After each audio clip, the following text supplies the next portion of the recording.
Cricket దోస్తులు ఎలా ఉన్నారు? నేను మీ అజయ్. ఈరోజు వీడియోలో మనం స్వింగ్ వేయడానికి రిస్ట్ పాయింట్స్ ఇవన్నీ అంత ఇంపార్టెంట్, అండ్ ఇక మన ఫీల్ కూడా అంత ఇంపార్టెంట్ అనమాట. దాని గురించి ఇప్పుడు క్లారిటీగా చెప్తాను చూడండి.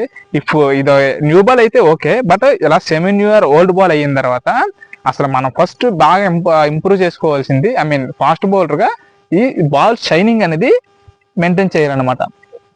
ఇలా ఇలా ఒక సైడ్ షైన్, ఒక సైడ్ రఫ్ మెయింటైన్ చేయాలన్నమాట. ఈ షైనింగ్ మెయింటైన్ చేయడం వల్ల మాత్రమే పేస్ అనేది స్వింగ్ అనేది మనం కంట్రోల్ చేయగలం. అండ్ సెకండ్ వన్ ఇలా ఈ విధంగా మీరు రిలీజ్ చేసినప్పుడు ఫీల్ అవ్వాలన్నమాట. ఇలా ఇలా రిలీజ్ అయినట్టుగా ఇలా ఫీల్. ఓకేనా? థర్డ్ వన్ పర్ఫెక్ట్గా ఫినిష్ చేయండి.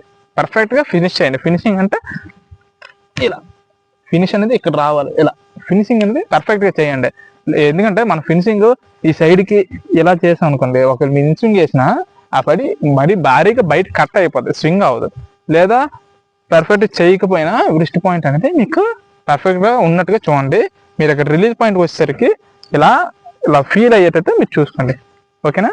ఇంకా మన కంటెంట్ నచ్చినట్టుగా అయితే లైక్ చేయండి, షేర్ చేయండి, సబ్స్క్రైబ్ చేయండి.